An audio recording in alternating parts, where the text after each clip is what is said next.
Hey everyone, welcome back.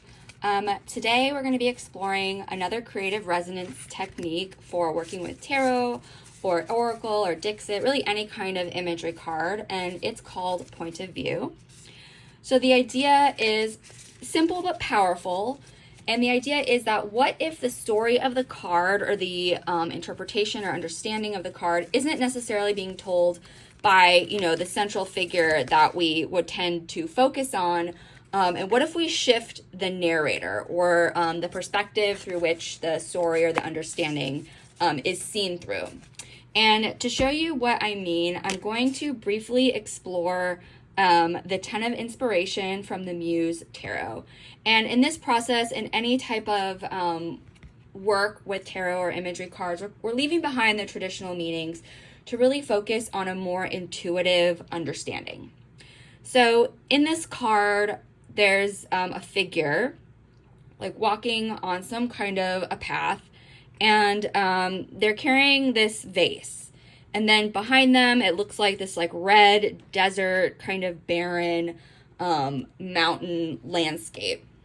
And so we can explore this image from different perspectives, and I'm going to just describe 3 of them, but there's probably a lot more.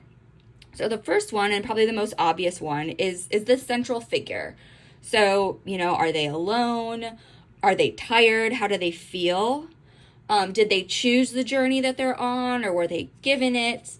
Where are they going? Where do they come from? What are they carrying? Is it heavy? Is it light? So just kind of, exploring the image and the story from the perspective of the central, the more probably dominant figure. But we can also look at this card from different perspectives. So another one would be the vase. So, we could shift to first person and speak as the vase, right? So what are you, the vase, holding?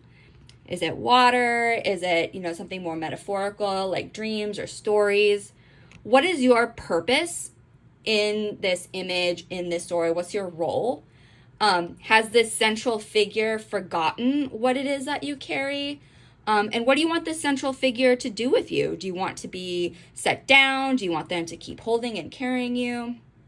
So kind of exploring from the perspective of the vase. And then a third point of view would be the landscape, the red desert, mountains in the background. And again, shifting to third person here, you are the red mountains that are kind of rising in the distance. You've been here a very long time, longer, a lot longer than when the figure began their walk, and you'll be here, far longer after they get to wherever it is that they're going. And you kind of just watch in silence. Do you judge or do you witness? You've probably seen many travelers on this path. What wisdom do you hold about the journeys that people are taking? And what do you, the ancient landscape, see in the central figure? Are there patterns that you might recognize in their journey compared to other ones that you've witnessed?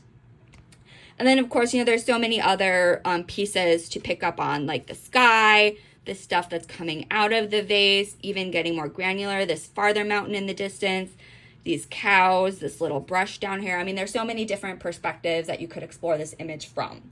But the idea here is just how one card, one image can really become a much more layered conversation. And that's really the key and the awesome piece of doing this kind of intuitive perspective work. You don't need to read the card. You're just kind of looking at different ways to explore it, kind of like different doorways into its meaning for you. And so, each element, the figure, an object, the land, the path, it holds a voice, it holds a story, and it might hold a piece of intuitive truth. So here's your prompt. You can choose a card to work with from your own deck. Maybe you work with this same card and explore it from 3 different perspectives, just letting each voice speak in the first person without overthinking it. And then, you can maybe note to yourself if there is a perspective that surprised you the most. So if this video resonated, give it a like and subscribe to my channel for more intuitive, creative ways to work with imagery and symbolism.